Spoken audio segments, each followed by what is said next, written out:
Today, Ukraine's drones keep making headlines across the world. Long-range strike drones are hitting deep into Russian territory.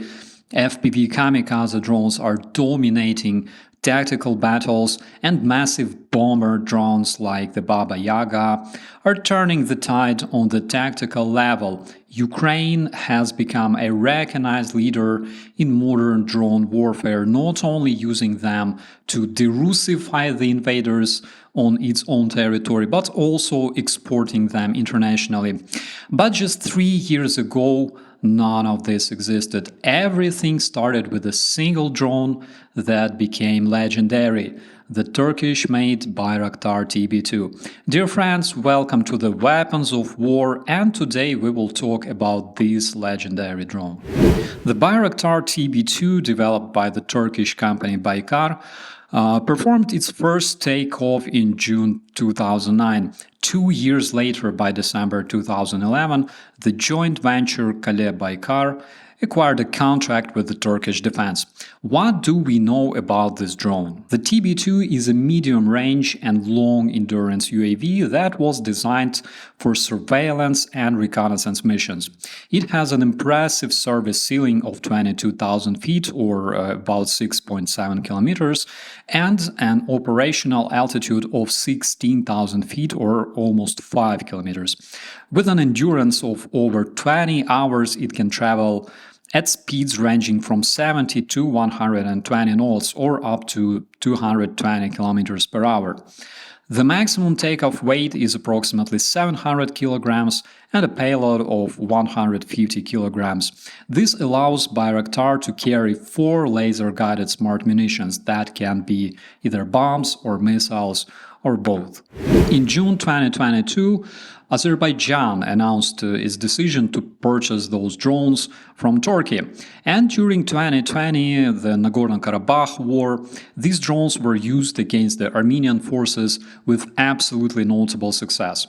Azerbaijan employed TB2s to destroy Armenian artillery, also strike infantry positions, and military vehicles, including BM-30 Smerch MLRS, T-72 tanks, BMP-1, BMP-2, and notably, according to the updates and aerial footage released during this conflict, we know that at least 9 Soviet-made Asa and Strela-10 air defense systems were also destroyed by Azerbaijani drones, most likely TB2s. And generally speaking, those were meant to actually protect the Armenian troops against the air threats such as Bayraktar. We know that one of the most significant operations occurred when Azerbaijani forces used TB2 to target and destroy a convoy of Armenian vehicles, and they effectively crippled a key supply line that demonstrated that drones' precision and effectiveness in combat is unmatched. So what did Ukraine do? Well, impressed by its performance, Ukrainian top leadership decided to procure the TB2 drones to improve its defense capabilities. Generally speaking, TB2 Bayraktar was an extremely attractive option for enhancing Ukraine's surveillance and combat operations. And only a couple years after that, my friends, the Russian dictator Putin, currently an internationally wanted war criminal, takes an absolutely suicidal decision to invade Ukraine. So in the first weeks of Russia's invasion in 2022, the situation obviously didn't look good for the Ukrainian defenders, despite the numerous strategic mistakes made by the Russian invaders. They used prevailing numbers of troops and vehicles, and they were advancing rapidly, basically capturing vast areas of Ukrainian territory and pushing closer and closer to Kyiv every single day. I bet, my dear friends, that you remember all those long, never-ending convoys of Russian tanks, supply vehicles that seemed truly unstoppable as they rolled across Ukrainian roads. For many, it felt like an overwhelming wave. The public outside Ukraine, for example, was incessantly brainwashed by talking heads like Douglas McGregor, predicting Ukraine's collapse in just 2 more weeks, and morale inside and outside Ukraine was understandably shaking.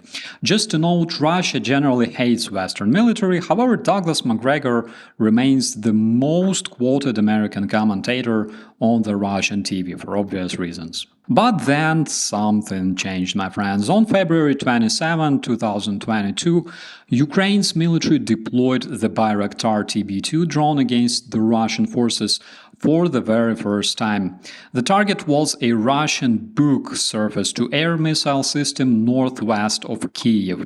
This strike was a success, and for the first time, Ukrainians as well as the international community saw the tide wasn't completely against them. The footage of this operation quickly spread on the internet and became a rallying point for the Ukrainian armed forces as well as Ukrainian people and the international community as well. Equipped with laser-guided munitions, the TB2 was designed to take out high-value targets like tanks, artillery and air defense systems, and of course Russian commanders as well. And all that with pinpoint accuracy. In a war where every resource mattered, especially during the first months, this drone was a perfect fit because it was affordable, reliable, and deadly. One of the most notable strikes was against a Russian convoy heading towards Kiev, and the TB2 destroyed several vehicles, including fuel trucks and armored carriers, and almost daily the Bayraktar footage was showing its bombs and missiles disrupting the Russian advance and forcing the convoy to stop. For Russian troops, these drones became a constant threat. They were operating invisibly above the Russian terrorists and striking them with high precision. For Ukrainians, seeing those strikes offered a much-needed morale boost, proving that the invading forces could be hurt and slowed down. Fun fact, nowadays a lot of supporters of the Russian terrorism claim that 40-mile-long Russian convoy heading to Kiev wasn't actually meant to take control over the Ukrainian capital. Well, if it's true that the brilliant idea of Putin was literally to burn all his elite troops in Kiev Oblast without taking the capital, what a great plan. Anyways, despite the success, it was obvious that Ukraine yet had a really hard task of destroying thousands of Russian vehicles in order to slow down the Russian invasion. This obviously required more drones like Bayraktar, which Ukraine couldn't afford at that point, but the world actively engaged in helping Ukrainian defenders. And in June 2022, a group of Finnish citizens decided that they should do something to help Ukraine defend itself. Those people were, of course, inspired by Ukraine's use of Bayraktar drones, and eventually they launched a crowdfunding campaign called Bayraktar for Ukraine. I remember those days, and to me personally, it still serves as absolutely incredible symbol of solidarity and friendship between the two European nations. And my friends, it's not just about a drone, it's about the power of people that come together in the time of need and prove that even in the darkest moments of the war, humanity can prevail. And, my friends, it's not surprising that Bayraktar became a part of Ukrainian folklore.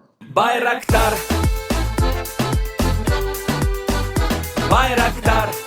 The story of the Bayraktar song began in the early months of the war when Ukrainian soldiers, as well as Ukrainian civilians, were looking for a symbol of resistance. The Bayraktar TB2 drones successfully proved the world that Ukraine could fight back. As these drones continued to deliver crucial hits against the Russian invading forces, killing the Russian commanders and disrupting logistics, a catchy, upbeat song emerged almost spontaneously. It quickly turned into a true anthem for the soldiers and for the entire country. And even beyond the country, you can enjoy this song as well, my friends. You can find it on the YouTube and also in the description. But as the war evolved, so did Ukrainian tactics. The Bayraktar TB2, while still effective and still deadly, was gradually replaced by more advanced drones capable of striking deeper into the Russian territory. The last news update on Ukraine using Bayraktar drones against the Russian terrorists was published in October 2023, that is more than a year ago.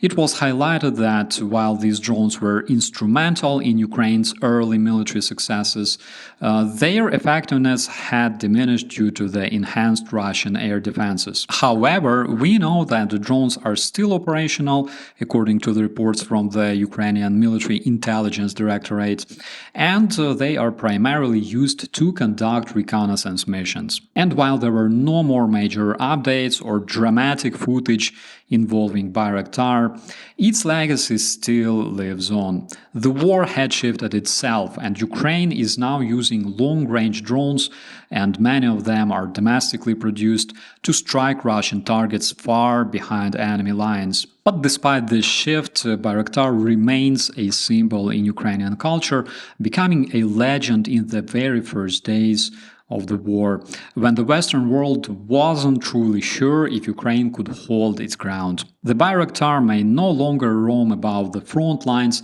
as a combat drone, but it performed a successful landing in Ukrainian history and the hearts of its people and supporters. Dear friends, thanks for watching, and I'll see you in the commentaries. I'm Operator Starsky. As always, be safe.